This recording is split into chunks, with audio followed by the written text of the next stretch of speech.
Yo, Elliot.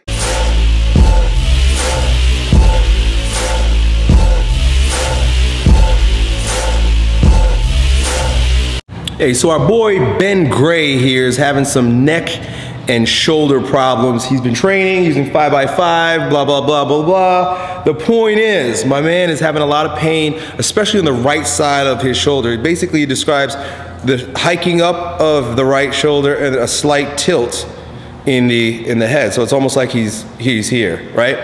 Basically the rotators of his cervical spine and his upper trapezius, sternocleidomastoid, so on and so forth. Probably the bicep, the pec minor. These are all muscles that have become very hypertonic, and they're pulling on his skeletal system in such a way that he's hiked up and turned. Very common stuff, and it may be a byproduct of an injury you had, maybe overuse, misuse, the way you sleep, whatever the case may be. The problem is you've got certain muscles. This is the important part. You've got certain muscles that have too much energy in them, and you've got to literally turn them off.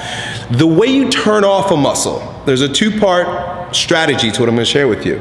Those muscles where I call that a muscle virus, right? And you've got to rid yourself of this virus so that the rest of your musculoskeletal system and nervous system can function optimally.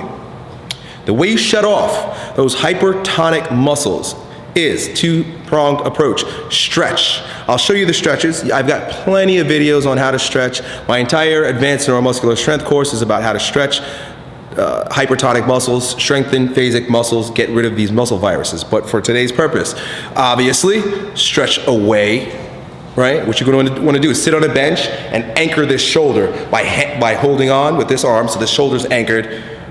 Tuck your chin in and stretch the side of your neck. Basically, you're reversing what you've got going on. So you want to stretch this way, and then take your hand and put behind the bench, right?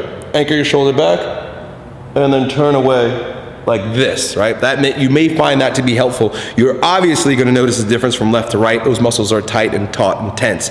Here's the part that's going to be difficult.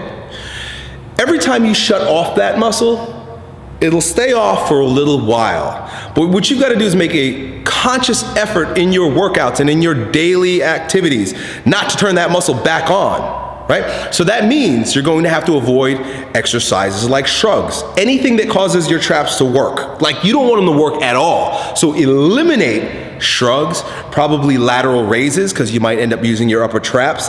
Anything that works your neck. I would probably eliminate the bench press because that overpronation that's associated with the pressing, the pronation associated with pressing, and the turning in, you know, of the hand is associated with a tight pec minor, tight bicep muscle. So you want to like not do any exercises that turn those muscles on. You want to sort of make those muscles go dormant, go to sleep and stay asleep, right? As you are doing that, or I would do this in phases, but spend several months trying to get those muscles to shut up and go to sleep, right? And then you're going to work on developing the opposing muscles associated with strengthening your posture so that it never goes back into or falls back into that ingrained, that faulty recruitment pattern. You mentioned massage.